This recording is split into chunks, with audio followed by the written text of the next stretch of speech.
नमस्कार दोस्तों, स्वागत है आप सभी का रावत सर के इस YouTube चैनल पर। आज हम एक बहुत ही एक मज़ेदार टॉपिक और एक इंटरेस्टिंग टॉपिक टॉपिक को सीखने वाले हैं।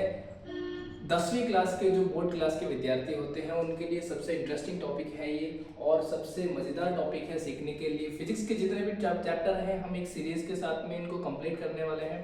अगर आप अपने वन शॉट या एक वीडियो में दो वीडियो में इनको रिवीजन करना चाहते हैं तो रिवीजन के पर्पज से आप इनको इस वीडियो को आप देख सकते हैं। मज़ेदार टॉपिक है और जो चीज़ें आपके काम की हैं वही चीज़ें आपको यहाँ पे बताई जाएगी, ठीक है।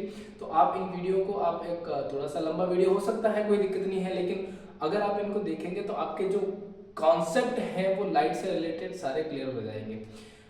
कैसे, आज हम इस वीडियो में यही चर्चा करेंगे कि लाइट क्या है, लाइट के जो फिनोमिनाज होते हैं। देखो फ्रेंड्स, जो लाइट्स होती हैं, लाइट्स के अलग अलग फिनोमिनाज होते हैं। जैसे कि लाइट का अपन जब 10th क्लास के अंदर दो फिनोमिनाज पढ़ते हैं, लाइट का रिफ्लेक्शन एंड लाइट का रिफ्रैक्शन, लाइट का परावर्तन और लाइट का अपवर्तन। सो परावर्तन और अपवर्तन क्या होता है उनको डिटेल से समझेंगे, उनके नियमों को समझेंगे। परावर्तन जो मिरर के द्वारा होता है, जो लेंस के द्वारा अपवर्तन होता है, उनको हम डिटेल से किस तरीके से ये होते हैं, क्यों होते हैं, इनको समझते हुए हम इस चैप्टर में आज चर्चा करेंगे। ये वीडियो उन लोगों के लिए है जो अपने चैप्टर्स को रिवाइज करना चाहते हैं और अपने बोर्ड क्लास की जो प्रिपरेशन है उसको और मजबूती देना चाहते हैं। तो आप इस वीडियो को, इस सीरीज को देख सकते हैं। मैं एक के बाद में एक वीडियोस डालता रहूँगा। अगर आपका इंटरेस्ट रहेगा, आप अगर इसमें रुचि दिखाएं तो आप कमेंट बॉक्स में लिख सकते हैं और कमेंट बॉक्स में आप अपने डाउट्स को पूछ सकते हैं। और अगर आप इस चैनल पे नए हैं, अगर आप चाहते हैं आप ऐसे ही कोई नए नए वीडियोस जो सब्जेक्ट से रिलेटेड, चाहे मैथ्स हो, चाहे साइंस हो, इंग्लिश हो, उनकी जो भी प्रॉब्लम्स होती हैं उसको सॉल्व करने के लिए आप कमेंट बॉक्स में लिख सकते हैं। हम उनको यहाँ पे तैयार हैं आपके लिए। देखिए, आज हम चर्चा करेंगे इसके जो लाइट्स हैं, लाइट के जो अलग अलग फिनोमिना है, रिफ्लेक्शन एंड रिफ्रैक्शंस।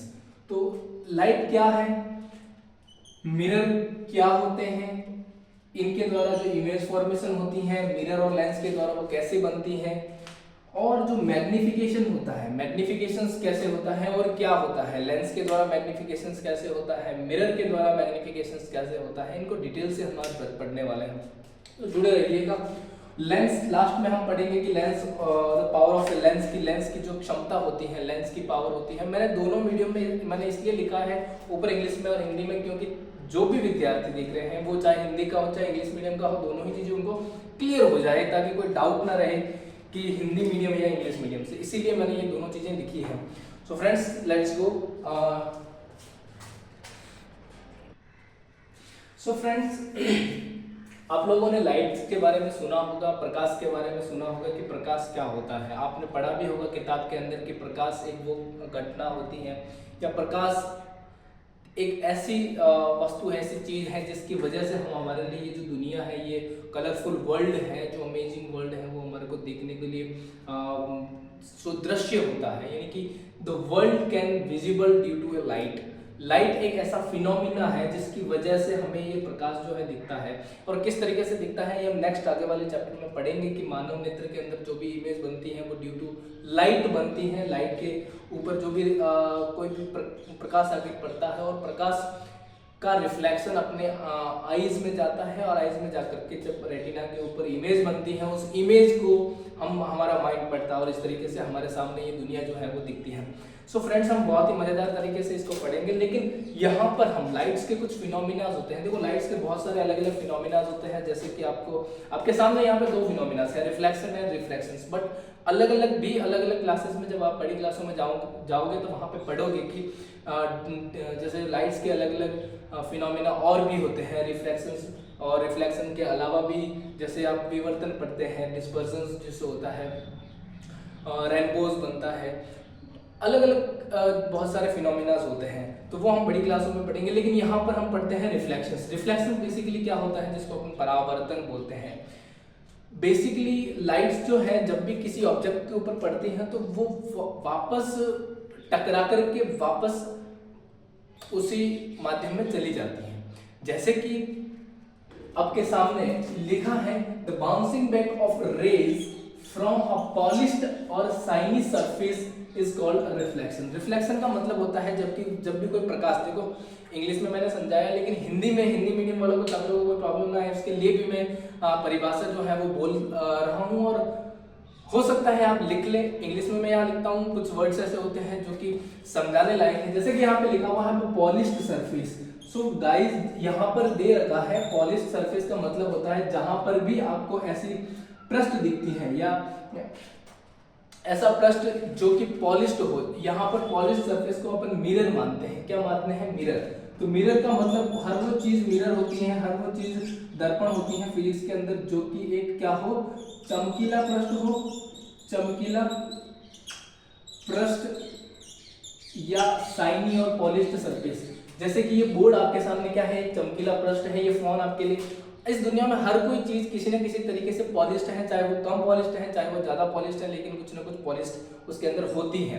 तो हर वो चीज जहां पर किरण टकराती हैं और वापस उसी माध्यम में लौट जाती हैं। फॉर एग्जाम्पल के लिए आपके सामने कोई मिरर है, मान लीजिए ये एक मिरर है, ये एक मिरर है और इस मिरर के एक तरफ से हमने इसको पॉलिश कर रखा है, तो एक तरफ से पॉलिश कर रखा है, इसका मतलब है कि दूसरी तरफ जब भी प्रकाश टकराएगा तो वहां से जिस तरीके से मान लो ये प्रकाश आया और एक किसी एंगल पर टकराएगा, तो जिस माध्यम में इस मीडियम से आया उसी मीडियम में वापस ये रिफ्लेक्ट हो जाता है।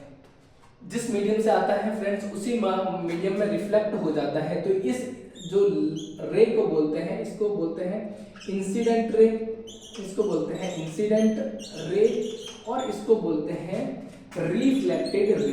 क्या बोलते हैं फ्रेंड्स? Reflected raise.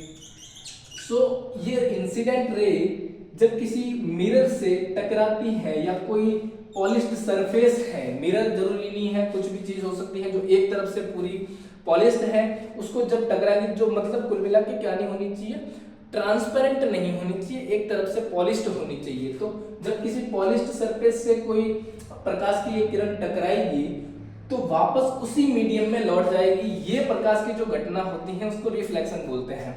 रिफ्लेक्शंस के कुछ लॉज होते हैं, कुछ नियम होते हैं, जिसमें देखिए आपके यहाँ पर ही मैं आपको समझा देता हूँ, ज्यादा अपन लंबा इसको खींचेंगे नहीं, कम टाइम में ज्यादा रिवाइज करना है तो हमें यहीं पर सारी चीजें जल्दी से जल्दी सीखनी है। ऐसा नहीं है कि हमें एक एक चीजों को, एक एक टॉपिक को पढ़ेंगे।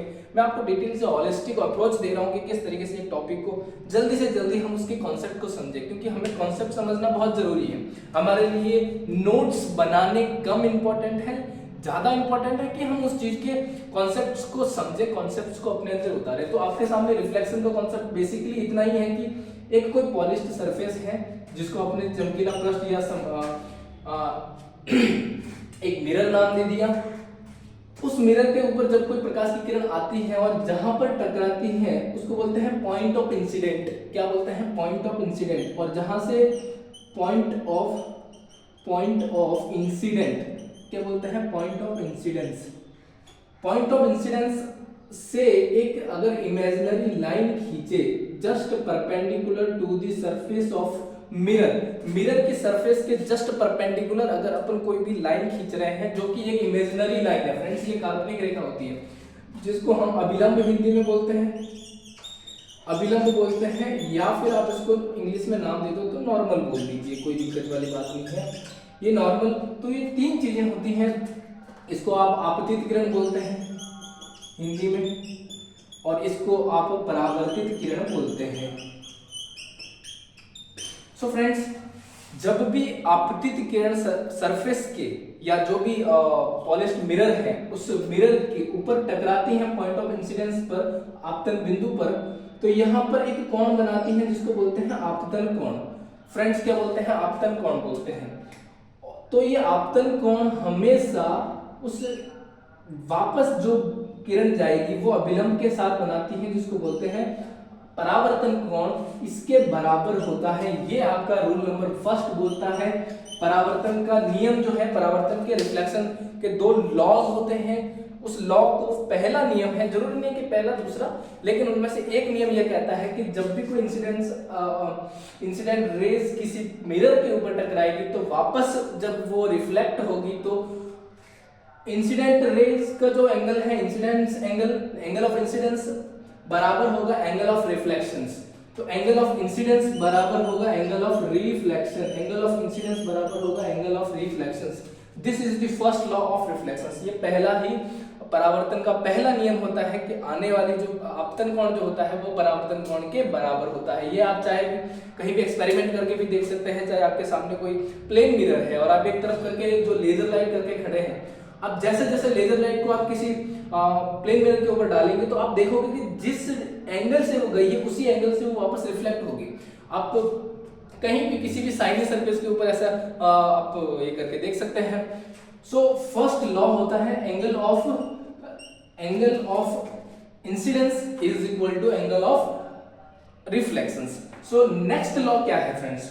बहुत सारे लोगों को कंफ्यूजन होता है, बहुत सारे स्टूडेंट्स को कंफ्यूजन होता है, तो हम इस कंफ्यूजन को बिल्कुल जड़ से मिटा लेते हैं। देखिए दूसरा जो लॉ होता है वो क्या कहता है कि जब भी इंसिडेंस रे होती है और जो रिफ्लेक्टेड रेज होती है और जो नॉर्मल होता है वो तीनों एक प्लेन में कैसे होते हैं? तीनों एक प्लेन में है। जैसे कि मान लो ये बोर्ड एक प्लेन है फ्रेंड्स, नॉर्मली हम जब भी बात करते हैं, कॉपी पे बात कर रहे हैं, चाहे नॉर्मल हम चीजों को लिखते हैं तो नॉर्मली हम 2D के अंदर लिखते हैं, जहां पर एक लेंथ होती है और एक तो ब्रेथ होती है, एक लेंथ होती है, उसकी हाइट नहीं होती। यहाँ पे कोई 3D में हम बात नहीं कर रहे। तो हम जब भी यहाँ पे बात करते हैं मिरर आएगी तो मिरर के अंदर आने वाली जो किरण है, जाने वाली जो किरण है और जो अभिलंब है वो तीनों एक ही प्लेन के अंदर उपस्थित होते हैं। ये बात या एक ही बिंदु पर उपस्थित होते हैं, एक ही प्लेन में होते हैं। यही सेकंड लॉ आपको कहता है। यानी कि अगर मैं इसको यहाँ पे आपको रिप्रेजेंट करूं तो यहाँ लिखा होगा incident ray reflected ray and normal always मतलब हमेशा, always be in a same plane, हमेशा सेम समतल के अंदर रहते हैं। हो सकता है फ्रेंड्स आपको यहाँ पे नहीं दिख रहा हो, लेकिन मैं आपको बता देता हूँ। अब जो ये एंगल है, जैसे कि यहाँ पर आप इंसिडेंस एंगल मान लीजिए, इसको एंगल ऑफ रेज मान लीजिए, एंगल ऑफ इसको आपतित किरण मान लीजिए, इसको परावर्तित किरण मान लीजिए। तो जब आपतित किरण और परावर्तित किरण दोनों एक ही समतल में है तो जो हमने नॉर्मल जो इमेजिनरी लाइन बनाई है वो भी इमेजिनरी लाइन क्या होगी, इसी प्लेन के अंदर होगी, क्योंकि वो क्या होगी, इन दोनों के बीच में होगी। कहां से होगी? पॉइंट ऑफ इंसिडेंस से सीधी होगी। तो आपको यही लॉ कहता है कि जो इंसिडेंस एंगल है, जो इंसिडेंस रे है और जो रिफ्लेक्टेड रे है, जो नॉर्मल है, वो तीनों एक ही प्लेन के अंदर होती हैं। तो ये होते हैं रिफ्लेक्शन और रिफ्लेक्शन के कुछ दो लॉज हो गए हैं। अब हम समझते हैं नेक्स्ट आगे की रिफ्लेक्शंस के कहां हो सकते हैं, कहां पॉसिबल्स हैं रिफ्लेक्शन। हमें हमारे बुक में कितना दे रखा है। सो आप अगर नोट्स बनाना चाहे नोट्स बना सकते हैं, स्क्रीनशॉट लेना चाहे मैं दूर हट जाता हूं कुछ समय के लिए। सो फ्रेंड्स, आई होप कि आप लोगों ने इसका स्क्रीनशॉट ले लिया होगा और आपको समझ में आया होगा कि रिफ्लेक्शंस क्या होता है। तो अब हम समझते हैं कि प्लेन मिरर यानी कि समतल दर्पण के अंदर रिफ्लेक्शंस कैसे होता है। समतल दर्पण के अंदर नॉर्मली आप सभी अपना सुबह मुकड़ा देखते हो और आईने के अंदर देखते हो, तो वो एक समतल दर्पण है फ्रेंड्स। जब भी आप नहा करके अपने आप को तैयार करते हो और अपने आप को जब देखते हो कि आपकी जो सजावट है, जो दो आंखें हैं, जो नाक है, वो अपनी सही जगह है कि नहीं है, तो ये जब चेक करते हो आप अपने मुखड़े को, तो वो आप समतल दर्पण के अंदर देखते हो। समतल दर्पण के अंदर किस तरीके से जो लॉज हैं वो लागू होते हैं, डिस्टेंस को लेकर के, हाइट को लेकर के, उसके मिरर की इमेज को लेकर के, ऑब्जेक्ट को लेकर के, तो कुछ चीजों को हम अपने यहाँ पे समझते हैं और यहीं पे क्लियर कर लेते हैं कि कैसे। जैसे मान लीजिए कि एक समतल दर्पण है जो कि एक तरह से क्या होता है, एक तरफ से पॉलिश्ड होता है फ्रेंड्स। ये हमेशा ध्यान रखिएगा कि जब भी समतल दर्पण की हम बात करेंगे वो ऑलवेज बी पॉलिश्ड। ये कोई ट्रांसपेरेंट नहीं होता, पारदर्शी नहीं होता, क्योंकि अगर पारदर्शी होगा तो हम उसको अपनी इमेज को पूरी क्लियरली नहीं देख पाएंगे। तो जब भी अपने को अपनी इमेज को क्लियरली देखना है, क्योंकि अपने किसी ऑब्जेक्ट की अगर इमेज अगर किसी मिरर के अंदर बनानी है तो उसको एक तरह से पॉलिश्ड होना पड़ेगा और शाइनी होना पड़ेगा। तो एक तरह से पॉलिश कर लेते हैं तो ये बन जाता है समतल दर्पण। अब समतल दर्पण को हमें जब भी एक ऑब्जेक्ट मान लीजिए, यहाँ पे ऑब्जेक्ट मान लीजिए ये है, आप हैं, ये आप खड़े हैं, अपने नहा करके खड़े हैं, कुछ दूरी पर खड़े हैं जहां पर आपका आईना है, मान लीजिए b डिस्टेंस पर खड़े हैं और आपकी हाइट में मान लेता हूं कि आपकी हाइट है h हाइट है। कितनी हाइट है फ्रेंड्स? h हाइट है। आप समतल दर्पण से d डिस्टेंस पर खड़े हैं और h आपकी हाइट है।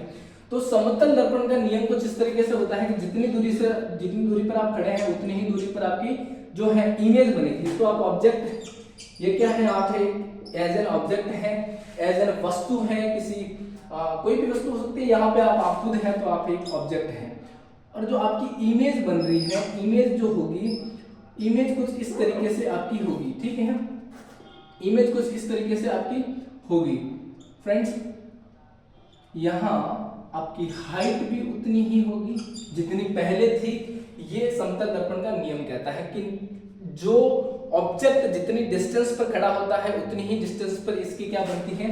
इमेज बनती है, इसका प्रतिबिंब बनता है। हिंदी में इसको प्रतिबिंब बोलते हैं।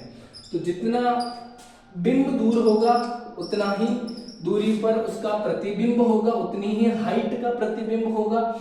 दूसरी चीज लैटरल इन्वर्जन जो होता है, लैटरल इन्वर्जन का मतलब होता है कि अगर इधर ए है तो इधर भी ए होगा, इधर क्या बोलते हैं, अगर एफ है तो इधर एफ ऐसा बनेगा। यानी कि अगर ये, जैसे ये मान लीजिए ये लेफ्ट है और सॉरी ये राइट है और ये लेफ्ट है, मतलब ऐसे अगर ये राइट है ये लेफ्ट है, तो ये जब आप इमेज के अंदर जो यानी कि समतल दर्पण के जब अंदर आपने अपने आप को देखोगे तो ये उल्टा हो जाएगा फ्रेंड्स। ये राइट हो जाएगा, ये लेफ्ट हो जाएगा। यहाँ पर क्या हो जाएगा? ये राइट हो जाएगा, ये लेफ्ट हो जाएगा। आप ऐसे करके देखोगे तो यहाँ से आपको ये उल्टा हो जाएगा, सॉरी ये लेफ्ट हो जाएगा, ये राइट हो जाएगा। तो लैटरल इन्वर्जन इसको ही बोलते हैं कि जब भी हम किसी अक्षर को उसके मिरर के अंदर देखते हैं तो वो एक उल्टा दिखाई देता है। जैसे अगर अपन सी की बात करें तो सी इसमें इस तरीके से दिखाई देता है, इसको लैटरल इन्वर्जन बोलते हैं। तो कुछ ये क्वालिटीज होती हैं किसकी, समतल दर्पण की। हम यहाँ पर कुछ चीजें समझते हैं कि इमेज क्या होती है सर।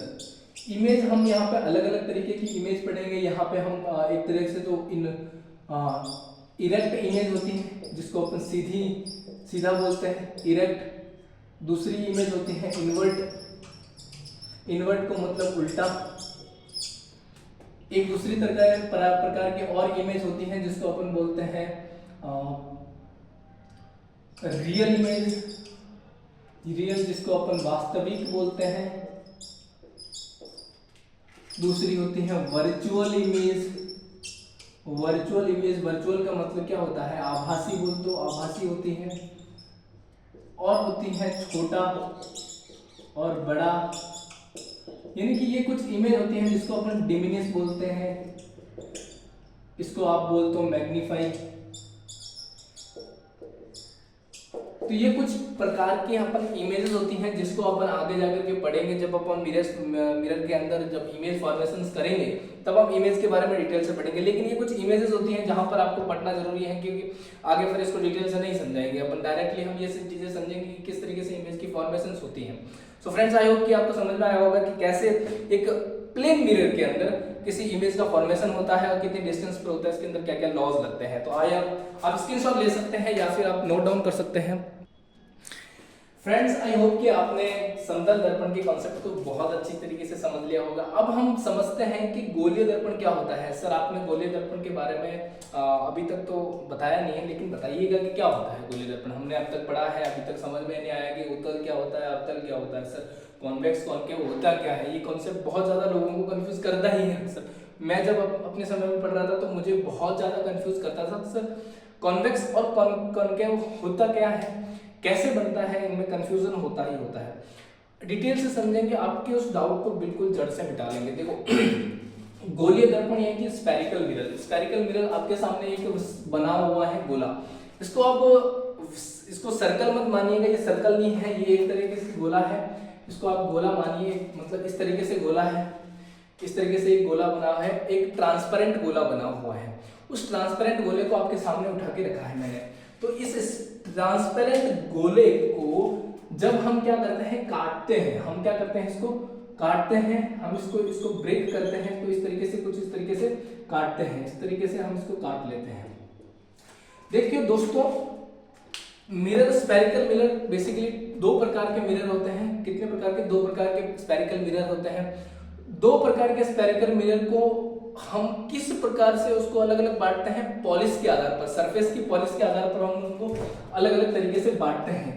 यानी कि एक तो होता है कॉन्वेक्स जिसको आप उत्तल बोलते हैं, एक होता है कॉनकेव जिसको आप अवतल बोलते हैं हिंदी में।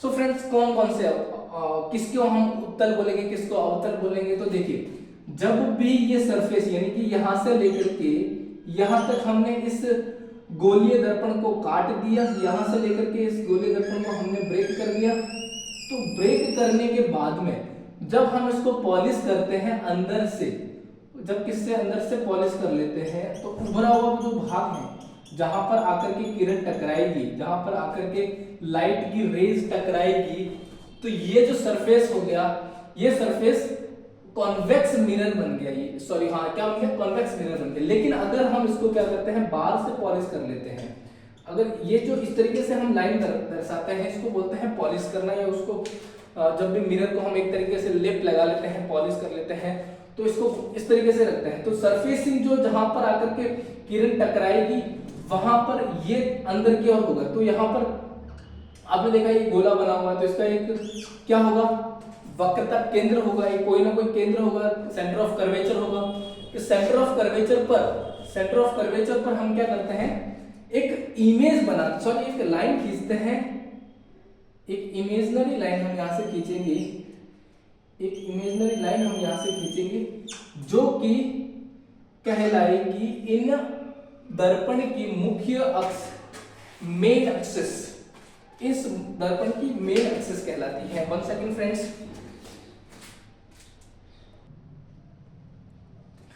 सो फ्रेंड्स, हमने गोलीय दर्पण को इस तरीके से हमने अलग अलग तरीके से देखो डिटेल से समझना है, क्योंकि हमारे इसके अंदर जो डिफरेंट काइंड ऑफ जो टर्मिनोलॉजीज होती हैं वो भी हमें समझ में आनी बहुत जरूरी होती हैं। जैसे कि यहाँ पे हमने एक गोला बनाया और उसको काट करके अलग अलग पॉलिश तो कर दिया, लेकिन यहाँ पे होती है कुछ टर्मिनोलॉजी होती है, जैसे कि सी जो होता है वो इस गोले का पॉइंट होता है, इस गोले का केंद्र होता है। तो इस गोले का केंद्र जो है वो इस एक दर्पण के लिए सीधा होता है, दर्पण के लिए उल्टा होता है। तो किसके दर्पण के लिए अंदर की ओर होगा, किस दर्पण के लिए बाहर की ओर होगा, तो ये डिपेंड करता है कि कौन सा दर्पण किस तरीके से, किस तरफ से पॉलिश है।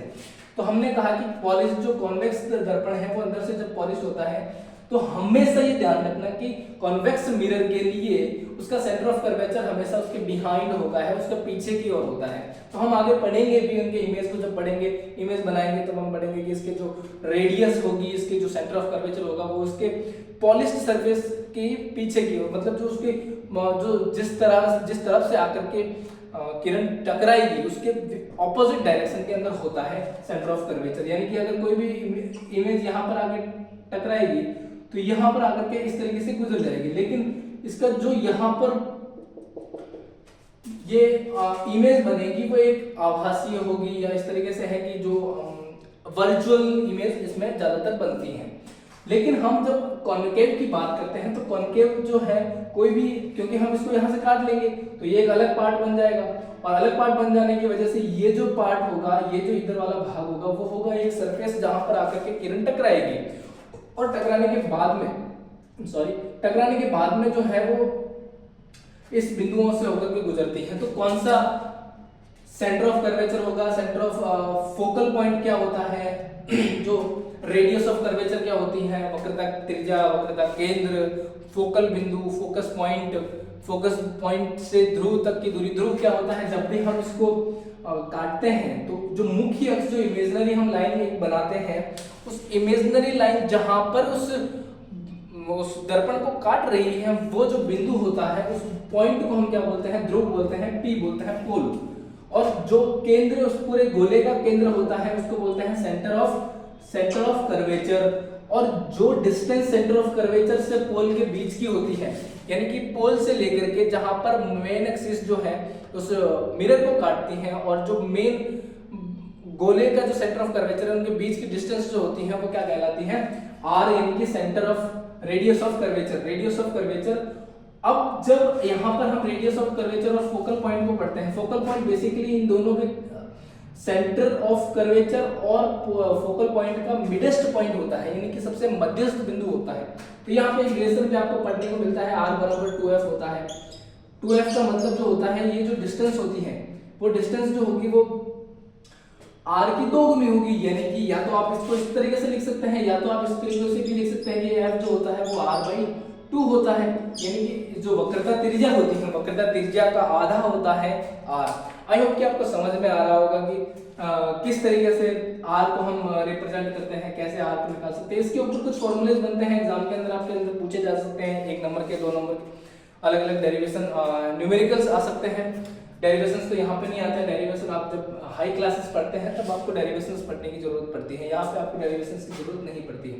सो फ्रेंड्स, जहाँ पर हम इनको काटते हैं ये एक दो बिंदु हमें मिलते हैं जहाँ पर जहाँ तक आकर के क्या बोल सकते हैं, यहाँ पर आगे अलग अलग रेखाएं टकराती हैं, अंदर घुसती हैं, उनको बोलते हैं द्वारक। जैसे यहाँ पे हमने लिखा अपर्चर या द्वारक, दोनों ही इस तरीके से, दोनों मिरर के लिए अपर्चर होता है। ये बिंदु जहां पर midst point of the centre of curvature and pole, वो एफ फोकल पॉइंट या फोकस बिंदु कहलाता है। आई होप कि आपके सारी टर्मिनोलॉजी आपको समझ में आई होगी कि कौन सी बिंदु कैसे बनता है, अवतल दर्पण क्या होता है, उत्तल दर्पण क्या होता है। अब हम पढ़ेंगे कि इमेज फॉर्मेशंस के कुछ लॉज होते हैं, उन लॉज को पढ़ेंगे और फिर इमेज फॉर्मेशन बनाना सीखेंगे। आई होप कि इस वीडियो से आपको बहुत कुछ समझ में आ रहा होगा। अगर आ रहा है तो आप लाइक भी कर लीजिए, शेयर कर लीजिए अपने फ्रेंड्स को तब तक, या फिर इसको स्क्रीनशॉट ले लीजिए तब तक के लिए। सो फ्रेंड्स, हम देखो अब एक कुछ लॉज पढ़ने जा रहे हैं, कुछ नियम पढ़ने जा रहे हैं, जिन नियमों में हम ये सीखेंगे कि जब कोई रेखा, जो कोई किरण, जब कोई रेज किसी मुख्य अक्ष के समानांतर आ रही है तो वो टकराने के पश्चात कहाँ से होकर गुजरेगी। जब कोई किरण वक्रता केंद्र से होकर गुजर रही है तो वो कहाँ से होकर वापस जाएगी। जब कोई किरण पोल के ऊपर आके टकराती है तब वो कहाँ से होकर वापस गुजरेगी। और जब कोई किरण फोकस पॉइंट से होकर आती है तब वो कैसे जाएगी। ये कुछ 3-4 लॉज हैं, तो उन लॉज को हम पढ़ेंगे कॉनकेव में और कॉन्वेक्स दोनों के अंदर हम देखेंगे और डिटेल से हम उसको समझते हैं। आई होप कि आपको वीडियो अच्छी लग रही होगी, समझ में आ रही होगी। तो देखिए, सामने देखिए, जब भी कोई हमारा जो कॉन्वेक्स एक जो कन्वेंशन है, कन्वेंशंस का मतलब कि जो एक परिपाटी है, उस परिपाटी के अनुसार ये कहते हैं कि जब एक मिरर जो कॉन्वेक्स है, कॉनकेव है, कोई सा भी है, ये मुख्य अक्ष के समानांतर जब कोई रेज आ रही है, यानी कि कोई अनंत पर हो सकती है, अनंत पर कोई ऑब्जेक्ट कर पड़ा हो सकता है, वहां से कोई किरण आती है किसके, मुख्य अक्ष के समानांतर जब कोई किरण आती है, ये मुख्य अक्ष के समानांतर किरण आती है, तो टकराने के पश्चात यानी कि रिफ्लेक्शन के पश्चात, देखो यहाँ पे रिफ्लेक्शन हो रहा है, रिफ्लेक्शन के पश्चात मुख्य फोकस से होकर गुजर जाएगी। फ्रेंड्स, सबसे इंपॉर्टेंट जो बात आपको इस ऑप्टिक्स के अंदर ध्यान रखनी है, जो विशेष तौर पर ध्यान रखनी है, क्या ध्यान रखनी है, आपको ध्यान में ये रखना है कि जब भी हम रेज को रिप्रेजेंट कर रहे हैं तो ये साइन जो है, ये तीर के निशान जो है वो लगाना बहुत जरूरी है, क्योंकि इसी से हमें पता लग रहा है कि जो किरण है वो किसके समानांतर आ रही है, कहां से जा रही है। नहीं तो आप अगर यहाँ पे चेंज कर लें, अगर आप इनको सही तरीके से ना लगाएं और ऐसे लगा लें तो इसका मतलब बिल्कुल चेंज हो जाएगा कि यहाँ से कोई रेज फोकस पॉइंट से आई है और वापस इसके इक्विवेलेंट गुजर चुकी है। तो यही नियम आपको सबसे ज्यादा इंपॉर्टेंट है। अगर यहाँ पे अगर रे ऑप्टिक्स के अंदर अगर आप इसको नहीं सही तरीके से यूज करते हैं तो आपके क्वेश्चंस गलत होने के चांसेस हो जाते हैं। तो जिस तरीके से पहला रूल कॉनकेव के अंदर ऐसा लगता है कि मुख्य अक्ष के समानांतर जब कोई किरण आ रही है तो वो टकराने के पश्चात फोकस पॉइंट से होकर के वापस गुजर जाएगी। ठीक इसी प्रकार से यहाँ पर है कि जब कोई किरण मुख्य अक्ष के समानांतर आ रही होती है तो वो टकराने के पश्चात गुजर तो जाएगी वापस, लेकिन मुख्य अक्ष से गुजरती हुई आभास होगा। देखो मुख्य अक्ष से, यहाँ पे मैंने अब डायग्राम ऐसे बनाया तो मुख्य अक्ष से गुजरती हुई आभास होगा कि वो मुख्य अक्ष से गुजर रही है, लेकिन एक्चुअल में क्या होगी, फैल जाएगी वापस। एक्चुअल में क्या होगी, फैल जाएगी वापस। तो यहाँ पर जिस तरीके से आ रही है ये फ्रेंड्स, ये इसको सीधा बना लेना। मेरा क्या है कि मार्कर की तरफ सही नहीं बना, लेकिन ये एकदम सीधा होगा, ये ध्यान रखने का, इसको ध्यान रखिएगा कि ये एकदम से सीधी होगी, ये लाइन एकदम सीधी होगी। तो जब भी कॉन्वेक्स के अंदर भी सेम ही चीजें होगी और कॉनकेव के अंदर भी सेम चीज होगी, लेकिन कॉन्वेक्स के अंदर वो एक्चुअल में नहीं गुजरेगी, वहां से फोकस पॉइंट से गुजरती हुई आभास होगा कि वहां से होकर के गुजर रही है, लेकिन यहाँ पर एक्चुअल में फोकस पॉइंट से होकर के गुजरती है।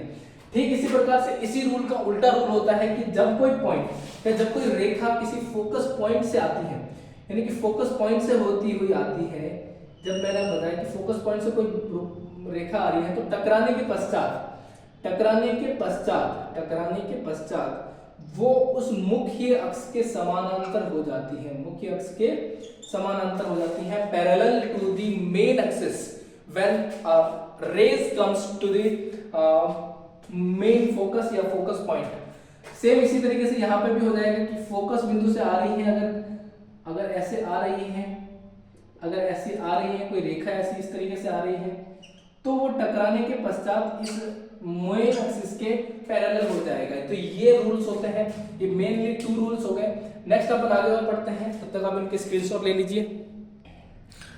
सो फ्रेंड्स, नेक्स्ट रूल देखिएगा, जब भी कोई किरण आकर के ध्रुव पर टकराती है, अवतल दर्पण के या उत्तल दर्पण के आकर के ध्रुव पर टकराती है उनसे आकर के, तो वो वापस उसी माध्यम में जिस कोण पर आती है उसी कोण पर वापस लौट जाती है, जिस कोण पर आती है उसी कोण पर वापस लौट जाती है। यानी कि जब भी कोई ध्रुव पर आकर टकराएगी तो वापस सेम डायरेक्शंस में चली जाएगी और उसी एंगल में वापस जाएगी जिस एंगल से वो आ रही है। यानी कि angle of incidence is equal to हमेशा रहेगा एंगल ऑफ रिफ्लेक्शन। तो यही लॉज सेमली यहाँ पे भी लगेगा, जब कोई एंगल यहाँ पे इसके पोल के ऊपर आके टकराएगी तो वापस उसी डायरेक्शन में उसी एंगल से लौट जाएगी। यानी कि अगर एंगल ऑफ इंसिडेंस 90 डिग्री है, एंगल ऑफ इंसिडेंस 90 कभी नहीं हो सकता, ये बात आप ध्यान रखिएगा। एंगल ऑफ इंसिडेंस कभी भी 90 नहीं ले सकते, क्योंकि अगर अपन एंगल ऑफ इंसिडेंस जैसे मान लीजिए ये सरफेस है और यहाँ पे एंगल ऑफ इंसिडेंस 90 डिग्री रखेंगे, क्योंकि एंगल ऑफ इंसिडेंस हमेशा किसके से होता है, हम किससे लेते हैं, नॉर्मल से लेते हैं। यानी कि मान लो यहाँ पे ये नॉर्मल है तो यहाँ से ये एंगल ले रहे हैं, अगर मैं इसको 90 डिग्री लेता हूँ तो क्या एंगल जो है 90 डिग्री, क्या रिफ्लेक्शन से ऐसा बनेगा इसका, क्योंकि वो सरफेस के क्या हो जाएगा, फिर सरफेस के एकदम पैरेलल हो जाएगा। सरफेस के जब पैरेलल हो जाएगा तो वो टकराएगा भी नहीं। तो हमें 89 रख सकते हैं, लेकिन 90 कंप्लीट नहीं हो सकता, क्योंकि ये जब हम एंगल ऑफ इंसिडेंस को 90 डिग्री ले लेते हैं तो वो रेज जो है वो उस सरफेस के क्या हो जाएगी, पैरेलल हो जाएगी, और जब पैरेलल हो जाएगी तो वो टकराएगी नहीं, और टकराएगी नहीं तो रिफ्लेक्शन तो बनेगा ही नहीं। तो ये आपको यहाँ पे 90 कभी नहीं लेना है, 90 से कम होना चाहिए, यानी कि angle of incidence always less than to 90 degree होना चाहिए। ये बात आपको ध्यान में रखनी है, पूछा जा सकता है क्वेश्चन। तो ये तीसरा रूल हो गया कि जब भी आकर के कोई पोल के ऊपर टकराती है कोई भी रेज, तो वापस उसी डायरेक्शन के अंदर, या उसी डायरेक्शन में तो नहीं लेकिन उसी मीडियम के अंदर चली जाती है। तीसरा लॉज होता है कि जब भी कोई रेज वक्रता सेंटर ऑफ कर्वेचर से होकर जाती है, तो आती भी अगर सेंटर ऑफ कर्वेचर से है तो टकराने के पश्चात वापस सेंटर ऑफ कर्वेचर से ही होकर गुजरती है। फॉर लॉज है, ये 4 जो नियम है ये आपको ध्यान में रखने हैं। यानी कि अगर कोई इंसिडेंस यानी कि कन्वेक्स लेंस के अंदर कोई लाइन अगर आ रही है तो ये गुजरती हुई प्रतीत होगी, यानी कि जाती हुई आभास होगा हमें, कहां से, सेंटर ऑफ कर्वेचर से जाती हुई हमें लगेगी कि ये सेंटर ऑफ कर्वेचर से होकर के जा रही है, लेकिन जा नहीं रही है। ये एक्चुअली ये क्या हो रहा है, यहाँ से गुजरती हुई हमें आभास होता है कि हाँ ऐसा हो रहा है, लेकिन एक्चुअली क्या होता है, जहां से आती है वहां से होकर गुजर जाती है। तो आई होप कि ये जो 4 नियम है आपको समझ में आ गया होगा। जब आप लोगों को पैरेलल होती हैं, यानी कि एफ और जो मेन एक्सिस है, मेन एक्सिस जो है इससे रिलेटेड, पोल से रिलेटेड और सेंटर ऑफ कर्वेचर से रिलेटेड, ये जो 4 नियम है, ये चारों नियम अगर आपके दिमाग में बैठ चुके हैं तो अब आप ये समझिए कि आप कॉन्वेक्स और कॉन्केव से इमेज फॉर्मेशन करना आप सीख चुके हैं।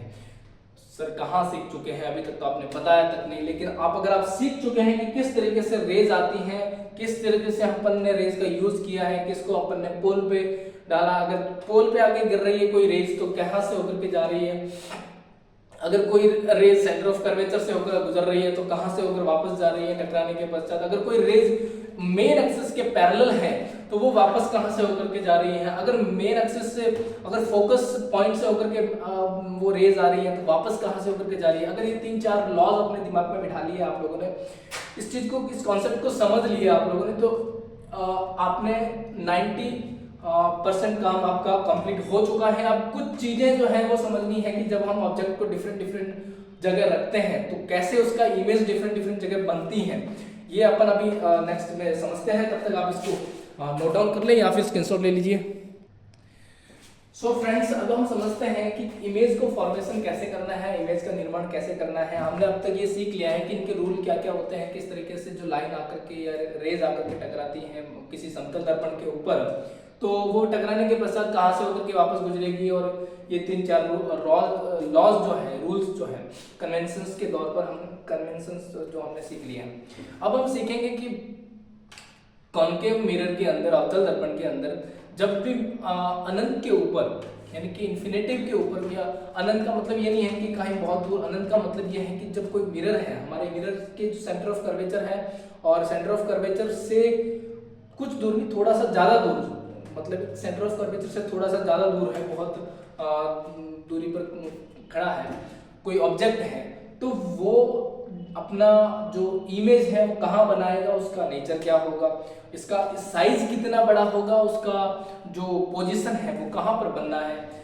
ये सब चीजें हम यहाँ पर सीखेंगे। और ये चीजें बहुत ज़्यादा इंपॉर्टेंट है आपके एग्जाम पर्सपेक्टिव से भी, तो आप ध्यान से सुनिएगा, इसको देखिएगा भी, क्योंकि ये जो बोर्ड के ऊपर चीजें लिख रखी हैं ये हो सकता है आपको कुछ नंबर दिला सके, क्योंकि बहुत ज़्यादा इंपॉर्टेंट होती है जब आपके, क्योंकि क्वेश्चन यहाँ से ही बन के आते हैं कि इमेज फॉर्मेशन कहाँ से होता है, और जब तक ये चीज़ें समझ में नहीं आएगी आपको, तब तक आप इसके रिलेटेड जो है न्यूमेरिकल्स करने में थोड़ी दिक्कत आ सकती है। क्योंकि जब आपको इमेजिन करना आ जाएगा कि कितने डिस्टेंस के ऊपर कोई ऑब्जेक्ट पड़ा है और वो टकराने के पश्चात उसका जो इमेज बन रहा है वो कितने डिस्टेंस पर बन रहा है, तो आप करीब करीब ये पता लगा पाएंगे कि जो है वो सिचुएशन क्या है।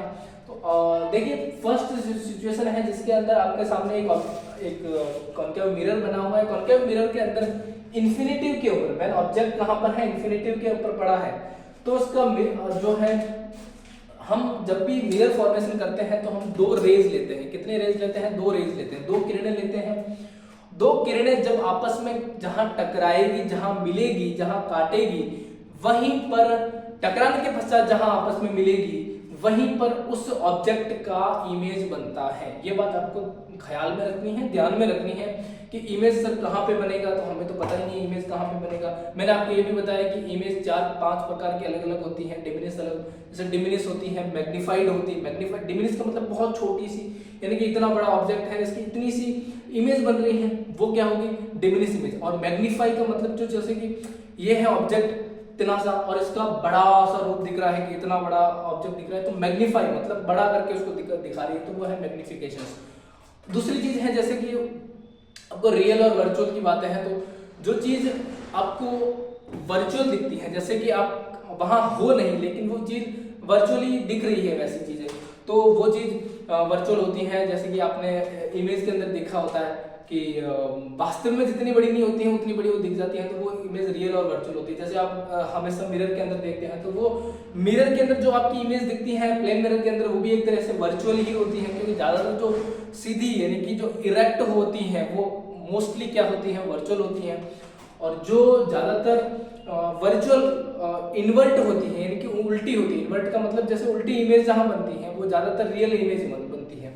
तो हम इसको डिटेल में जब समझेंगे, हम समझते हैं यहाँ पे देखिए, जब भी हम इस तरीके से ऑब्जेक्ट को रखेंगे तो ये ऑब्जेक्ट की मुंडी होगी, यानी कि ये ऑब्जेक्ट ऊपर होगा। सॉरी, यहाँ पे आप ए नाम दे दीजिएगा, उसको बी, इसको नाम बी दे दीजिएगा। मैंने उल्टा लिख दिया तो माफी, उसका की माफ हो। तो ये चीज, इसको इस तरीके से ऑब्जेक्ट पड़ा है, अनंत पर पड़ा है। यहाँ से हम इसको मुंडी से एक रेज आएगी जो कि टकराएगी इस मिरर के ऊपर। मिरर के ऊपर टकराने के बाद में मैंने बताया कि क्योंकि ये इनफाइनाइट से आ रही है और इस मेन एक्सिस के पैरेलल में आ रही है, तो मैंने पहला ही रूल बताया आप लोगों को कि जब भी इनफाइनाइट से कोई रेज आ रही है और टकराने के पश्चात वो कहां पर होकर के गुजरेगी? वापस से टकराने के पश्चात फोकस पॉइंट से होकर के गुजरेगी। कहां से होकर गुजरेगी? देखिए, अब मैं यहाँ पे एग्जैक्ट नहीं बना पा रहा क्योंकि मेरे पास कोई इंस्ट्रूमेंट नहीं है, मैं अपने हाथों से बना रहा हूँ। लेकिन जब आप बनाए तो आप ये ध्यान रखें कि जो सेंटर ऑफ कर्वेचर है इनका फिक्स डिस्टेंस रखें 6 मीटर, ताकि क्योंकि F जो होता है वो सेंटर ऑफ कर्वेचर और फोकस पॉइंट का मिड पॉइंट होता है, तो 3 पॉइंट हो जाएगा। तो 3 सेंटीमीटर का इसका ये हो जाएगा। तो आप फिक्स रखें, क्योंकि ज्यादा बड़ा रखेंगे तो भी दिक्कत है। सर मैं 12 सेंटीमीटर लेकर के 6 बनाने, चाहे कुछ भी बना सकते हैं आप, ऐसी कोई दिक्कत वाली बात नहीं है। आप 10 सेंटीमीटर का बनाइएगा सेंटर ऑफ कर्वेचर तो भी कोई दिक्कत नहीं है, लेकिन इतना बड़ा की जरूरत नहीं है। आपको कॉपी की साइज इतनी सी होती है, तो 6 सेंटीमीटर आप अगर सेंटर ऑफ कर्वेचर लेंगे तो उसका 3 सेंटीमीटर आपका फोकस पॉइंट हो जाएगा और 3 सेंटीमीटर बाद में इसका पोल बन जाएगा। तो आपको जब भी आप कॉपी में बनाए, जब भी आप इसको इस कर्व को काटें, कर्व को बनाए, तो ये 3 सेंटीमीटर को सॉरी 6 सेंटीमीटर चाप को खोल करके आप इसको काटिएगा, ताकि आपका जो इमेज फॉर्मेशन हो वो सही जगह पे बने। तो यहाँ पर हम जब बना रहे हैं, ये कोई पैरेलल रेज आ रही है, टकराने के पश्चात फोकस पॉइंट से ऊपर गुजर जाएगी। दूसरे जगह से हम जब इसको इतना बढ़ा नहीं लेते हैं, क्योंकि आप बोलोगे सर ये तो पहला ही टकरा गई। टकराने के पश्चात आपको लेना है, यहां से पैरेलल आ गई, अब यहां से होकर के गुजर जाएगी यहां होकर के। तो ये आने वाली रेखा है, ये जाने वाली रेखा है। आपको कंफ्यूजन ये हो रहा है सर आपने मिटाया क्यों? यहाँ पे मिटाया इसलिए है क्योंकि मैंने जब कहा है कि कोई भी रेज आती है, टकराने के बाद में जहां मिलती है वहां पर इमेज बनती है। टकराने के बाद में जहां मिलती है वहां पर इमेज बनेगी। टकराने से पहले अगर वो कट रही है तो वो इमेज वहां पे नहीं बनेगी दोस्तों। टकराने के बाद में यहां बनती है फोकस पॉइंट के ऊपर। तो अभी आप देखिए नेचर क्या है इसका, पॉइंट साइज है, नेचर क्या होगा इसका, रियल होगा एंड इन्वर्ट होगा। अपन ये भी नहीं कह सकते हैं नेचर इसकी साइज कितनी होगी, रियल ही लिखते हैं क्योंकि पॉइंट साइज है, बिल्कुल पॉइंट साइज है। क्या है? पॉइंट साइज है, बिल्कुल बिंदु रूप है। स्थिति क्या है? एफ पर है, एट एफ फोकस पॉइंट के ऊपर है। तो आप नेचर समझ रहे हैं। आई होप कि आपको ये समझ में आया होगा कि जब भी कोई ऑब्जेक्ट इनफाइनाइट के ऊपर पड़ा है तो उसका पॉइंट साइज में इमेज बनेगा और साइज बिल्कुल पॉइंट साइज होगा और रियल बनेगा और इसकी पोजीशन होगी एफ पर बनेगा। तो अब दूसरा समझते हैं, तब तक आप इसको स्क्रीनशॉट ले लीजिए। सेकंड आपके सामने है कि जब ऑब्जेक्ट सी से बियॉन्ड हो, सी के थोड़ा सा दूर हो, यानी कि सी के ऊपर ना हो, सी से थोड़ा सा दूर हो। देखिए अपन यहाँ पे सी से बियॉन्ड कहाँ पे ले सकते हैं? मान लीजिए कि मैंने यहाँ पे कोई ऑब्जेक्ट लिया है, सी से बियॉन्ड है, ये है बी, ये है ए, ये कोई ऑब्जेक्ट हो गया। अब यहाँ से हम एक रेज निकालेंगे। मैंने पहला नियम पढ़ा है कि जब भी उसको पैरेलल डालते हैं, इस मुख्य अक्ष के पैरेलल रखते हैं, तो वो टकराने के पश्चात कहाँ से होकर के गुजर जाएगी? इस मेन फोकस से, मुख्य जो फोकस है या फोकस पॉइंट बोले या कुछ भी बोले, वहां से होकर के गुजर जाएगी। तो यहाँ पे हमें इसको दर्शाना जरूरी है कि कहाँ से आई है और कहाँ पर जा रही है, कहाँ से आए हो और कहाँ जा रहे हो। ये सभी चीजें इनको पता होना चाहिए, इनको बताना चाहिए आप लोगों को इस रेज के माध्यम से, ताकि आपको पता चले कि कहाँ से होकर आ रही है और कहाँ जा रही है। दूसरी चीज कि आपको जब इसको दूसरा पॉइंट कहां से गुजरे, कहां से भी गुजरेंगे तो जहां पर ये काटेगी वहां आपकी इमेज बनेगी। हमने दूसरा नियम क्या पढ़ा कि अगर पोल से होकर गुजरते हैं तो वापस कहां से होकर गुजरेगी? जिस डायरेक्शन में आई है उसी डायरेक्शन में जाएगी और उतनी ही डिस्टेंस पर जाएगी। तो गाइस आपको समझ में आ रहा होगा, क्या समझ में आ रहा है? यहाँ पे एक चीज समझ में आ रही है। दूसरी देखिए, अब मैंने यहाँ पे एक रेज को यहाँ से होकर के फोकस बिंदु से गुजारा है। दूसरा नियम मैंने पोल वाला लगाया है। अगर आप चाहें तो तीसरा नियम ये भी लगा सकते हैं कि आप उसको सेंटर ऑफ कर्वेचर से भी गुजार सकते हैं, क्योंकि सेंटर ऑफ कर्वेचर से गुजारेंगे तो वापस सेंटर ऑफ कर्वेचर से ही होकर के जाएगी। तो ये इमेज यहाँ पर होकर के बनेगी, कहीं यहाँ पर गई। तो अलग अलग जगह पर बनाएंगे तो अलग अलग बनेगी। यानी कि अब मैंने पहले आपको बताया कि मेरा जो ये डिस्टेंस है वो एक फिक्स नहीं है, इसलिए अलग अलग जगह बन रही है, कभी यहाँ बन रही है, कभी यहाँ बन रही है। लेकिन अगर आप फिक्स माप करके बनाएंगे तो ये इमेज लगभग एक ही जगह बनेगी और ये रेज सभी एक जगह काटेगी। तो आपको यहाँ पे एक चीज समझ में आ रही होगी कि ये जो इमेज बन रही है, ये इमेज जो है वो इमेज क्या बना रही है? अपनी जो ऑब्जेक्ट है उस ऑब्जेक्ट से भी छोटे आकार में इमेज बना रही है और जो मुख्य एक्सिस है उसके नीचे बना रही है और इन्वर्ट बना रही है। तो आपको इसकी पोजीशन समझ में आ गई कि जब भी व्हेन ऑब्जेक्ट बियॉन्ड सी है, सी से परे है, तो इसकी जो ऑब्जेक्ट जो रियल जो नेचर बनेगा वो क्या बनेगा? रियल एंड इन्वर्ट है। यानी कि ये है तो इस तरफ, यानी कि जब भी हम मिरर से इस तरफ कोई इमेज बनाते हैं तो वो हमेशा रियल बनती है, और मिरर के उस तरफ बनाते हैं तो वो बनेगी आभासी यानी कि वर्चुअल। तो ये इस तरफ है, और इन्वर्ट है मतलब कि ऑब्जेक्ट सीधा है तो ये उल्टी है, इन्वर्ट का मतलब क्या हो जाएगा, उल्टी है। साइज कैसा है, डिमिनिश बोल सकते हैं, छोटा है, डिमिनिश है, डिमिनिश छोटा है, छोटा बोल लो, डिमिनिश, डिमिनिश। पोजीशन कहां पर है, सी एंड एफ के बीच में, सी एंड एफ के बीच में इसकी पोजीशन है। तो आई होप कि आपको समझ में आ गया होगा, जब भी ऑब्जेक्ट सी से परे खड़ा है, सी से दूर पर है, तो उसका जो इमेज बनेगा वो सी एंड एफ के बीच में कहीं पर बनेगा। ठीक है, तो आप इसको नोट डाउन कर सकते हैं या लिख सकते हैं। सो फ्रेंड्स, नेक्स्ट देखिए हमारा ये तीसरा है। तीसरा जो सिचुएशन है कि जब भी कोई ऑब्जेक्ट सी के ऊपर रखा हुआ है, यानी कि जो मिरर है उसके सेंटर ऑफ कर्वेचर के ऊपर ही कोई ऑब्जेक्ट रखा हुआ है, तो वो अपना इमेज कहाँ बनाएगा, तो वो इमेज अपना कहाँ बनाएगा, देखो ये है centre of curvature.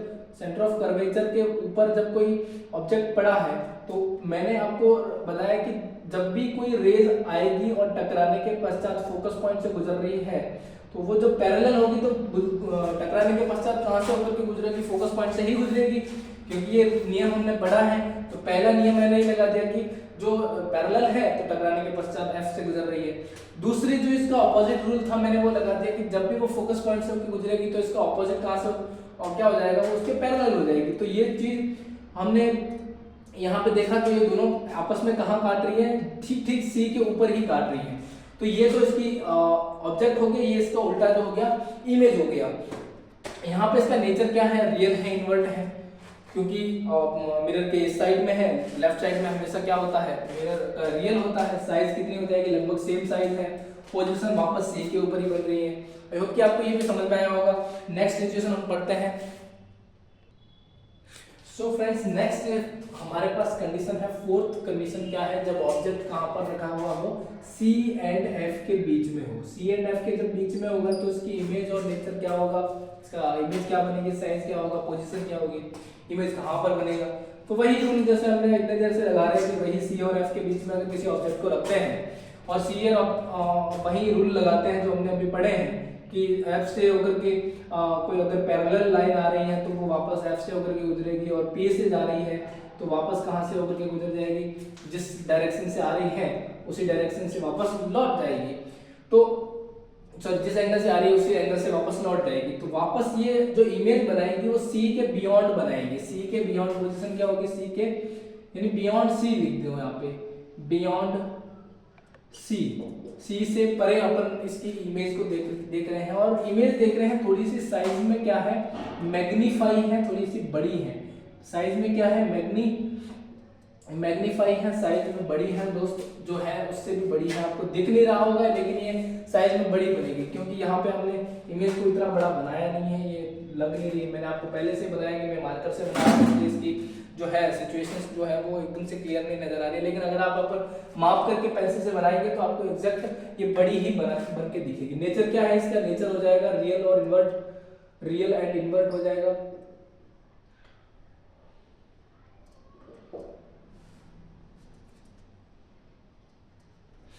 So friends, I hope कि आपको ये चीज समझ में आया होगी। नेक्स्ट आप देखिए। सो फ्रेंड्स, आई होप कि आपने इससे पहले वाले जो वो है सिचुएशन सब समझ ली होगी और उसका स्क्रीनशॉट ले लिया होगा। आप देखो फाइनली दो ऐसी और इम्पोर्टेंट जो इमेजेस हैं वो कैसे बनती हैं, जब ऑब्जेक्ट एफ के ऊपर हो तब कैसे। जब ऑब्जेक्ट एफ के ऊपर पड़ा होता है तो हम उसकी इमेज वैसे ही बनेगी जैसे हमने फर्स्ट कंडीशन पढ़ी थी कि जब इमेज इनफाइनाइट के ऊपर हो, यानी कि जब इनफाइनाइट के ऊपर ही बनेगी, कहीं एफ के ऊपर होगा। जब इमेज एफ के ऊपर होगा तो इसकी इमेज कहीं इनफाइनाइट के ऊपर बनेगी, अनंत के ऊपर कहीं बनेगी। और जब अनंत के ऊपर बनेगी तो ये कहीं ना कहीं ऑब्जेक्ट के इस मिरर के इस साइड में, लेफ्ट साइड में बनेगी, तो ये रियल होगी। और मेन एक्सिस से नीचे की ओर बन रही है तो इन्वर्ट होगी।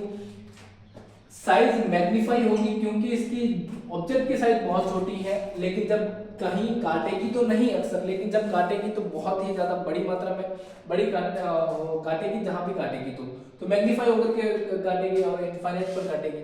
तो आपको समझ में आ गई 5 कंडीशन जब f के ऊपर होती है तो इनफाइनाइट के ऊपर ऑब्जेक्ट जो इमेज है वो बनती है।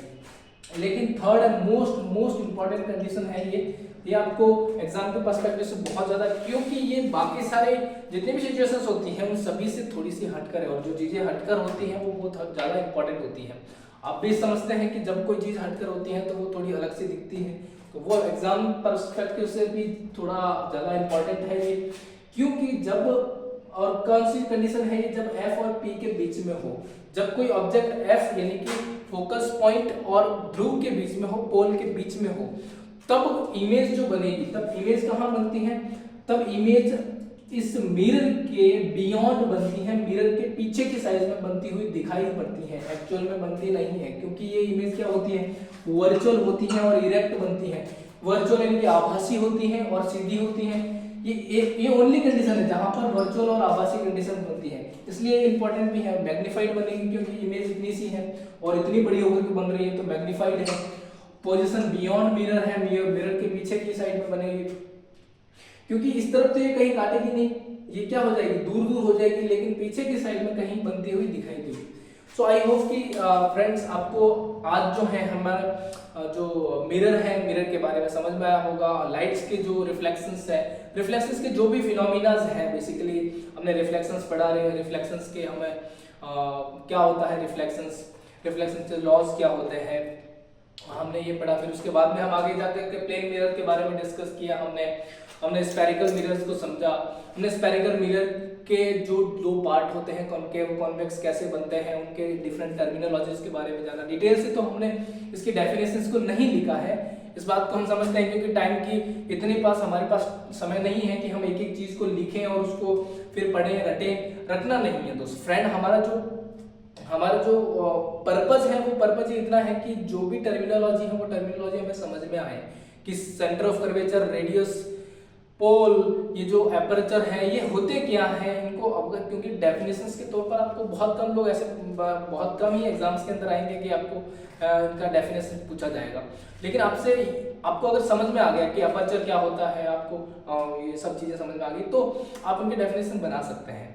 मेनली जो चीजें हैं कि इनकी इमेज फॉर्मेशन कैसे होती है, उनके रूल्स क्या क्या होते हैं, फोर मेनली 4 रूल हमने पढ़े, और 4 रूल के बेस के ऊपर ही हमने उनके बाकी जो कॉनकेव मिरर के जितने भी कंडीशंस होती हैं 6, देखो आपने इन कंडीशंस के अंदर ऑब्जर्व किया है, अगर पढ़ा है तो क्या चीज पढ़ी है आपने, जब भी ऑब्जेक्ट बियॉन्ड या इनफाइनाइट पर होता है तो फोकस पॉइंट बहुत साइज पर मतलब अगर ऑब्जेक्ट जितना बड़ा है उसकी इमेज बहुत छोटी बनी, जैसे जैसे नजदीक लेकर आए, बियॉन्ड सी पर था तो फिर ऑब्जेक्ट जो है थोड़ा थोड़ा सा मतलब बढ़ने लगा, जैसे जैसे मतलब ये कुछ चीजें इस तरीके से चलती हैं कि जैसे दूर है ऑब्जेक्ट दूर है तो पॉइंट साइज में बनता है, ऐसे बनता है, बहुत छोटा सा इसका वो इमेज बनेगा। लेकिन जैसे जैसे नजदीक आएंगे, जैसे जैसे ऑब्जेक्ट नजदीक आएगा वैसे वैसे इमेज दूर जाती जाएगी, जैसे जैसे ऑब्जेक्ट नजदीक आएगा वैसे वैसे इमेज दूर जाती जाएगी। यही कंडीशन चल रही थी हमने अब तक, यानी कि अब तक आपने ये पढ़ा है कि अगर इनफाइनाइट पर है तो f पर बन जाएगी, बियॉन्ड c है तो f और c के बीच में बन जाएगी, c पर है तो c के ऊपर ही बन जाएगी, c और f के बीच में है तो बियॉन्ड c पर चला जाएगा इमेज। तो इस तरीके से चलता रहता है, f पर है तो बियॉन्ड इनफाइनाइट के ऊपर चला जाएगा, और इनफाइनाइट के और फोकस पॉइंट के बीच में है तो ये कहीं ना कहीं आभासी प्रतीत होती हैं, जैसा आपने 6 वाले कंडीशंस में देखी है। फ्रेंड्स, अगर ये इन्फॉर्मेशन आपको इंपॉर्टेंट लगी है, अगर समझ में आया है तो आप लाइक कीजिए, कमेंट कीजिए, और कमेंट बॉक्स में जरूर लिखिएगा कि नेक्स्ट पार्ट में हम क्या इसके दूसरे जो आपको जो इमेज है कॉन्वेक्स के और जो रिफ्लेक्शंस है उसको जल्दी ही नेक्स्ट पार्ट को हम लेकर आएंगे। तब तक के आपके लिए जय हिंद, तब तक जुड़े रहिए, मस्त रहिए, स्वस्थ रहिए।